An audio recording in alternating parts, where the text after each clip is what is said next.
Hello students, कैसे हैं आप लोग? आई होप आप लोगों की पढ़ाई बहुत अच्छी चल रही होगी। जैसा कि आप लोगों को पता है, प्रयोगशाला परिचारक का जो एग्ज़ाम है वो बस होने ही वाला है। तो उसके लिए हम लोग जो है वो भौतिकी विज्ञान के कुछ महत्वपूर्ण प्रश्न सॉल्व करेंगे। तो चलिए आइए शुरू करते हैं। देखिए, पहला क्वेश्चन है कि निम्नलिखित किस माध्यम में ध्वनि जो है वो अपेक्षाकृत तेज चलती है। तो मैंने आप लोगों को बताया है कि जो ध्वनि की चाल होती है वो ठोस में सबसे ज़्यादा होती है। तो अब आप लोगों को ये फाइंड करना है कि ये चारों ही ऑप्शन में ठोस कौन सा है। तो ऑब्वियस सी बात है, ऑप्शन नंबर बी, लोहे की छड़ जो है वो ठोस है। इस वजह से इसका करेक्ट आंसर हो जाएगा ऑप्शन नंबर बी। देखिए, यहाँ साफ-साफ लिखा है कि कार्बन डाइऑक्साइड में ध्वनि की जो चाल होती है वो 267 मीटर पर सेकंड होती है और लोहे की छड़ में ध्वनि की जो चाल होती है वो 5130 मीटर पर सेकंड होती है। फिर भाप में ध्वनि की चाल होती है 477.5 मीटर प्रति सेकंड। फिर जल में ध्वनि की चाल कितनी होती है? 1482 मीटर पर सेकंड, याद रखिएगा। अतः लोहे की छड़ में ध्वनि जो है वो सबसे तेज चलेगी। फिर देखिए, ध्वनि का तारत्व जो है वो किस पर निर्भर है? तो ध्वनि का जो तारत्व है वो निर्भर करता है आवृत्ति पर। किस पर निर्भर करता है? आवृत्ति पर। देखिए, यहाँ क्या लिखा है, ध्वनि का वह लक्षण जिसके कारण हम ध्वनि को मोटी या पतली कहते हैं तारत्व कहलाता है। ध्वनि का तारत्व उसकी आवृत्ति पर निर्भर करता है। यदि ध्वनि का तारत्व बढ़ने के साथ साथ ध्वनि पतली होती जाती है और ध्वनि बेसिकली मोटी ध्वनियाँ जो है वो नीची या फिर कम तारत्व की होती है। इस बात को याद रखिएगा। मतलब कई बार अगर क्वेश्चन ये लिखा रहेगा कि तारत्व बढ़ने से ध्वनि क्या होती है, बताइए? ध्वनि पर क्या असर पड़ता है? और ऑप्शंस में लिखा रहेगा कि ध्वनि पतली होती है, ऑप्शन नंबर 2 ध्वनि मोटी होती है, या फिर और भी ऐसा कुछ लिखा रहेगा, ठीक है, ऑप्शन में, या फिर दोनों होती है। तो आप लोगों को पता होना चाहिए कि जब हम ध्वनि का तारत्व बढ़ाते हैं, ठीक है, तो ध्वनि क्या होती है? पतली होने लगती है। आगे देखिए, वायु के तापमान में परिवर्तन से ध्वनि का निम्नलिखित में से कौन सा गुण प्रभावित होता है? तो याद रखना है आप लोगों को कि जो वायु है उसके तापमान में परिवर्तन से ध्वनि का निम्नलिखित में से कौन सा गुण सबसे ज़्यादा प्रभावित होता है। देखिए, ये क्वेश्चन जो है, पहली बात तो ये इसमें लिखा है कौन सा गुण प्रभावित होता है। मान लीजिए एक से अधिक गुण प्रभावित हो रहे हैं, तो जो बच्चे ने मान लीजिए ए लगाया है या फिर कुछ बच्चे ने सी लगाया है, तो उस वजह से बहुत कॉन्ट्राडिक्टरी हो गया था। इस वजह से इस जो क्वेश्चन है उसको रद्द कर दिया था एसएससी ने। हालांकि जो वायु का टेम्परेचर है उसमें अगर परिवर्तन होता है तो ध्वनि का आवृत्ति का गुण और तरंगदैर्ध्य दोनों ही गुण क्या होता है? प्रभावित होता है। देखिए, यहाँ लिखा है किसी भी माध्यम में ध्वनि की एक निश्चित चाल होती है।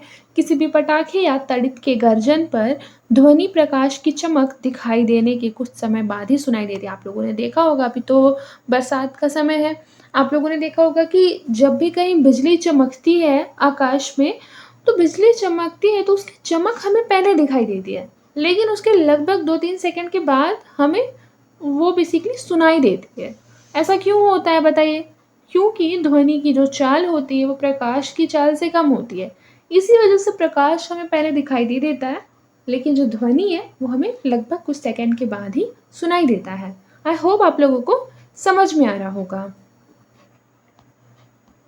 देखिए, यहाँ लिखा है यदि पूर्ण तरंग दृष्टकारी की निवेश आवृत्ति n है, यानी इनपुट फ्रिक्वेंसी जो है वो n है, तो निर्गत आवृत्ति क्या होगी? तो निर्गत आवृत्ति भी n होगी। देखिए, अगर आप लोग CGPCS दे रहे होंगे, ठीक है, या फिर CG व्यापम का कोई भी एग्ज़ाम आप लोग दे रहे होंगे, तो आप लोगों ने देखा होगा कि इस तरीके का क्वेश्चन आजकल काफ़ी ज़्यादा कॉमन हो गया है।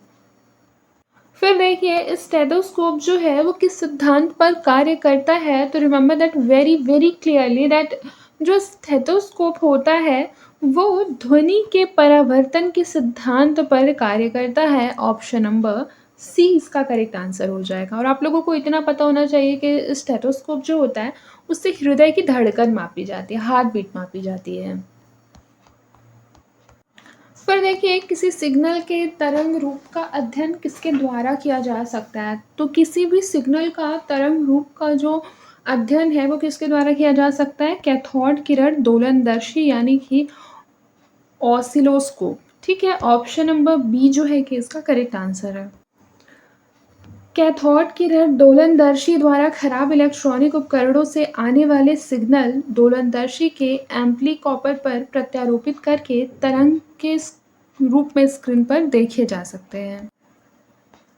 चमगादड़ जो है, चमगादड़, ठीक है, चमगादड़ निम्नलिखित में से किस कारण से अंधेरे में उड़ सकते हैं? बताइए किस कारण से उड़ सकते हैं? तो याद रखिएगा, वे पराश्रव्य ध्वनि उत्पन्न करते हैं। Option number D. देखिए क्या लिखा है कि बेसिकली आप लोगों को इतना पता होना चाहिए कि जो श्रव्य ध्वनि है वो क्या होती है। कल की क्लास में पढ़ाया था, जो श्रव्य ध्वनि होती है वो 20 हर्ट्ज से 20 किलो हर्ट्ज के बीच होती है। बट जो बेसिकली 20 किलो हर्ट्ज से ज़्यादा होगी वो पराश्रव्य ध्वनि कहलाती है, जिन्हें हमारी कान नहीं सुन पाती है। देखिए लिखा क्या है यहाँ पर, लिखा है कि ये तरंगे बहुत भारी वस्तु के कंपन करने पर उत्पन्न होती है। कुत्ते तथा चमगादड़ इन तरंगों को सुन लेते हैं। वे यांत्रिक तरंगे जिनकी आवृत्ति श्रवण की ऊपरी सीमा अर्थात 20 किलो हर्ट्ज से जो है वो अधिक होती है, परंतु 500 मेगाहर्ट्ज से कम होती है, पराश्रव्य ध्वनि कहलाती है। इस बात को याद रखिएगा। देखिए क्या लिखा हुआ है, लिखा हुआ है कि इनकी जो आवृत्ति श्रवण सीमा है उससे अधिक होने के कारण हम इनको सुन नहीं पाते, किंतु कुत्ते 50 किलो हर्ट्ज से लेकर तथा चमगादड़ जो है वो 100 किलो हर्ट्ज तक की यांत्रिक तरंगों को सुन सकते हैं। चमगादड़ पराश्रव्य तरंगों को भी सुन सकते हैं। इस बात को याद रखिएगा। आगे देखिए, चमगादड़ की ध्वनि कैसी होती है? तो चमगादड़ की जो ध्वनि है वो पराश्रव्य होती है। इस बात को याद रखिएगा। आगे देखिए, शिकार पर भक्ष्यों या फिर बाधाओं का पता लगाने के लिए चमगादड़ अथवा डॉल्फिन किस परिघटना का प्रयोग करते हैं? तो वो प्रतिध्वनि निर्धारण की घटना का प्रयोग करते हैं। देखिए लिखा है, कोई कण एक समान गति पर कैसा होना चाहिए? बताइए कोई कण जो है वो एक समान गति पर कैसा होना चाहिए? तो अगर मान लीजिए कोई कण है वो एक समान गति कर रही है तो उसका जो वेग है वो एक समान हो सकता है। ऑप्शन नंबर सी जो हो जाएगा ये इसका करेक्ट आंसर हो जाएगा। देखिए यहाँ साफ साफ लिखा है कि यदि किसी कण की जो गति है यानी स्पीड है वो एक समान है तो उसका जो वेलोसिटी है वो एक समान हो सकता है या उसका वेग भिन्न भी हो सकता है। ऐसा इसीलिए क्योंकि जो चाल है, ठीक है, वो एक अदिश राशि है, जबकि वेग जो होता है वो सदिश राशि होती है। आगे देखिए, रेडियो तरंगों के संचरण के लिए प्रयुक्त वायुमंडल का स्तर है। बताइए रेडियो तरंगों के संचरण के लिए प्रयुक्त वायुमंडल का स्तर है आयन मंडल। ऑप्शन नंबर सी आयन मंडल। कई बार ये पूछ देता है कि आयन मंडल पृथ्वी से जो है वह वायुमंडल में कितने किलोमीटर से कितने किलोमीटर के बीच स्थित है। तो आप लोगों को ये याद रखना है कि जो आयन मंडल है वो 100 से लेकर 400 किलोमीटर के बीच जो है वो आयन मंडल कहलाता है। फिर देखिए रेडियो तरंग की जो खोज है वो हेनरिक हर्ट्ज ने की थी। इसका जो यूज़ है वो रेडियो, टेलीविज़न, टेलीफोन में किया जाता है।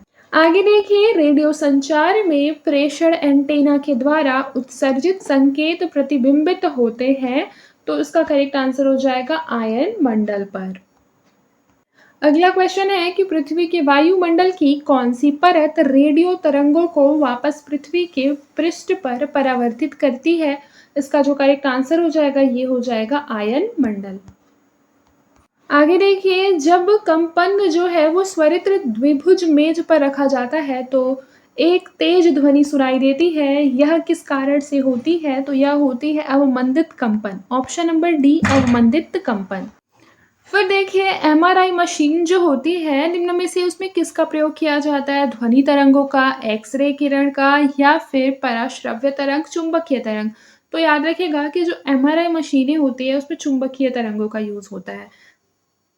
एमआरआई होती है ना, उसका फुल फॉर्म होता है मैग्नेटिक रेजोनेंस इमेजिंग, यानी कि चुंबकीय अनुनाद चित्र। बेसिकली इस चिकित्सा विधि में मरीज को क्या करते हैं, एमआरआई मशीन के भीतर प्रवेश कराया जाता है और उसके बाद चुंबकीय किरणों के द्वारा उसका परीक्षण किया जाता है। बेसिकली यहाँ मैग्नेटिक रेस का ही सारा खेल है, ठीक है। आगे देखिए ब्लैक बॉडी किसकी विकिरण को अवशोषित कर सकती है। तो ब्लैक बॉडी जो होती है वो निम्न तरंगदैर्ध्य को भी, मध्यवर्ती तरंगदैर्ध्य को और हाई तरंगदैर्ध्य सबको अवशोषित कर सकती है, इस बात को याद रखिएगा। देखिए यहाँ पर क्या लिखा है, कुछ वन लाइनर फैक्ट है जो बहुत इंपॉर्टेंट है, तुरंत कॉपी और पेन उठाएंगे और सबको नोट करेंगे, ठीक है। पारसेक किसकी मापन इकाई है। तो जो पारसेक है वो खगोलीय दूरी की इकाई है, ठीक है। फिर दो सदिश बराबर होते हैं यदि उनके आकार और दिशा दोनों क्या हो, एक हो। फिर रेलवे स्टेशन के प्लेटफॉर्म पर खड़ा व्यक्ति तेजी से आती हुई ट्रेन की ओर खिंचाव सा क्यों महसूस करता है। क्योंकि उनके बीच तेजी से गतिमान वायु के कारण दाब में अंतर आ जाता है। आगे देखिए एक तोप फायरिंग के बाद पीछे क्यों हटती है, बताइए। आप लोगों ने देखा होगा कोई व्यक्ति जो है वो एक तोप चला रहा है, ठीक है। तो आप लोगों ने देखा होगा जब फायरिंग होता है तो बिल्कुल तोप जो है वो थोड़ा सा पीछे की ओर धक्का लगता है, ऐसा क्यों होता है। न्यूटन की गति का जो तीसरा लॉ है वो यहाँ पर लागू होता है। यानी कि न्यूटन की गति का तीसरा नियम क्या बोलता है कि हर क्रिया बल के लिए एक प्रतिक्रिया बल होती है, ठीक है। फिर देखिए किसी वृत्ताकार वक्र मार्ग पर घूमने वाली कार पर किस प्रकार का बल काम करता है। किस प्रकार का बल काम करता है, अभिकेंद्री बल कार्य करता है। अभिकेंद्री बल जो है वो बेसिकली आप बोल सकते हैं कि जो हमारा सोलर सिस्टम है, ठीक है, सोलर सिस्टम जो है उसमें अभिकेंद्री बल कार्य करता है। फिर देखिए कपड़े धोने की मशीन किस सिद्धांत पर है, तो ये अपकेंद्रीकरण पर है, ठीक है। फिर देखिए जब किसी कण को ऊर्ध्वाधर ऊपर की ओर फेंका जाता है और जब वह सबसे उच्च बिंदु पर पहुंच जाता है तो उसका त्वरण जो है वो नीचे की ओर होता है। पृथ्वी की सतह से फायर किए गए प्रक्षेप्य की गति के दौरान उसके वेग का क्षैतिज घटक स्थिर रहता है। किसी वस्तु का अधिकतम भार किस स्थिति में होगा, तो किसी वस्तु का अधिकतम भार जो है वो किस स्थिति में होगा, पृथ्वी के ध्रुवों पर होगा। याद रखिएगा कि सबसे ज्यादा भार जो होगा वो ध्रुवों पर होगा।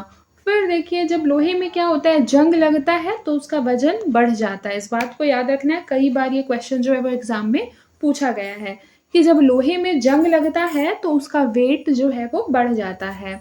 फिर है वायु दाब, यानी कि बोल सकते हैं एटमॉस्फेरिक प्रेशर को मापने वाला जो यंत्र होता है उसको क्या बोलते हैं, बैरोमीटर कहते हैं। इस बात को तो आप लोग जानते होंगे, ये तो बचपन से पढ़ रहे हैं, ठीक है। फिर देखिए किस कारण से वायु के बुलबुले तरल पदार्थ में उठते हैं। तो वायु के जो बुलबुले हैं वो श्यानता और उत्प्लव के कारण जो है वो तरल पदार्थों में उठते हैं। फिर देखिए क्या लिखा है, कांच की एक प्लेट पर पानी की बूंद फैलकर एक पतली परत बन जाती है जबकि पारे की जो बूंद है वो गोलाकार बनी रहती है। ऐसा क्यों होता है, क्योंकि कांच के साथ पारे की जो संबद्धता होती है वो इसकी अणुशक्ति से क्या होती है, अधिक होती है। इस वजह से ऐसा होता है कि पानी की जो बूंदें हो जाती है वो फैल कर एक लेयर बना लेती है। लेकिन जो बेसिकली पारा होता है, पारे की जो बूंद होती है वो लेयर की तरह फैलती नहीं है, बल्कि वो क्या रहती है, गोली रहती है। आगे देखिए जब अंतरिक्ष यान से पृथ्वी का परिक्रमण किया जाता है तो भारहीनता क्यों महसूस की जाती है। तो भारहीनता पता है क्यों महसूस की जाती है, शून्य गुरुत्वाकर्षण के कारण महसूस की जाती है। आगे देखिए यदि पृथ्वी के घूर्णन की गति बढ़ जाती है तो शरीर का वजन जो होता है वो क्या हो जाता है, घट जाता है। फिर है कमाली तुला किस सिद्धांत पर काम करती है। कमाली तुला जो है, सॉरी कमानी तुला किस सिद्धांत पर कार्य करती है, हुक के नियम पर कार्य करती है। फिर पृथ्वी का अपना वायुमंडल क्यों है, पृथ्वी का अपना वायुमंडल क्यों है, गुरुत्वाकर्षण शक्ति के कारण। याद रखिएगा पृथ्वी का अपना वायुमंडल क्यों है, गुरुत्वाकर्षण की जो शक्ति है उसके कारण। आगे देखिए ब्रेक लगाने पर वाहन को रोकने वाला जो बल होता है वह क्या कहलाता है, घर्षण बल कहलाता है। फिर है अगर आकर्षण शक्ति न हो तो चिपचिपापन, पृष्ठ तनाव, दबाव और ऊपरी दबाव में से कौन सा तरल पदार्थ के लिए लागू नहीं होता है। तो याद रखिएगा ऊपरी दबाव। फिर देखिए समुद्र का जो जल है वो वर्षा के जल की अपेक्षा अधिक लवण वाला होता है। इसके पीछे क्या रीजन है, क्योंकि जो रिवर्स होती हैं वो पृथ्वी से लवण बहाकर ले जाती हैं और समुद्र में डाल देती हैं। यही रीज़न होता है कि समुद्र का जल जो होता है वो वर्षा के जल की अपेक्षा अधिक लवण वाला होता है। फिर देखिए किसी भी पदार्थ में ताप परिवर्तन के दौरान संभारित ऊष्मा ऊर्जा किस रूप में संग्रहित रहती है? तो जब भी जो ताप परिवर्तन होता है तो उस टाइम पे संभारित ऊष्मा ऊर्जा गतिज ऊर्जा के रूप में होती है। फिर देखिए क्या लिखा हुआ है, लिखा है गतिज ऊर्जा किस सिद्धांत पर या किस पर निर्भर करती है? तो याद रखिएगा जो गतिज ऊर्जा होती है वो गतिशील पिंड के वेलोसिटी और उसके बेसिकली वेट दोनों पर निर्भर करती है। इस बात को याद रखिएगा, ठीक है? अब यहाँ से हम लोग पढ़ेंगे नेक्स्ट क्लास में। आज के लिए बस इतना ही, मिलते हैं नेक्स्ट क्लास में। तब तक के लिए अपना ख्याल रखें और मन लगाकर पढ़ाई करते रहें।